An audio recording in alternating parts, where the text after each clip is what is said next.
Hi friends, வீட்டு குழம்பு மிளகாய்த்தூள் எப்படி அரைக்கலாம் பார்க்கலாம் வாங்க. என்னென்ன பொருளெல்லாம் சேர்த்துருக்கேன்னு சொல்லிட்டு இந்த வீடியோவில் நான் சொல்கிறேன் பாருங்கள்.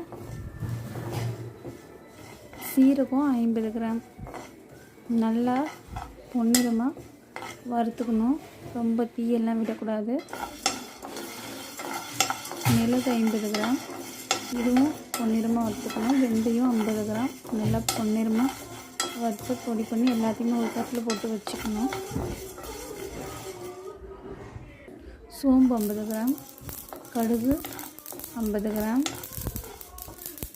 எல்லாமே நல்லா பொரிஞ்சதும் ஒரு தட்டில் மாற்றி வச்சுக்கணும்.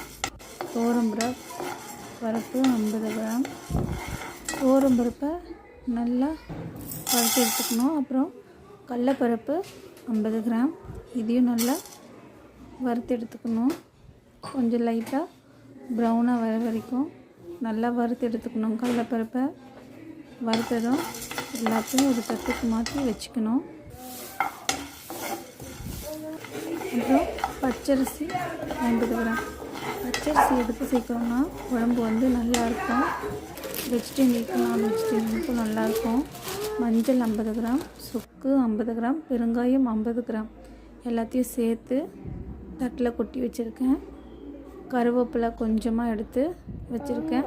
தனியாவும் மிளகாயும் ஒரு நாள் ஃபுல்லாக வெயிலில் காய வச்சு எடுத்துக்கிட்டேன். இப்போது மிஷினுக்கு போயிட்டு மிளகாத்தூள் அரைச்சிட்டு வந்துட்டேன். பாருங்கள் எப்படி இருக்குன்னு. பாருங்கள் மிளகாத்தூளை எப்படி அரைச்சிருக்குறேன்னு.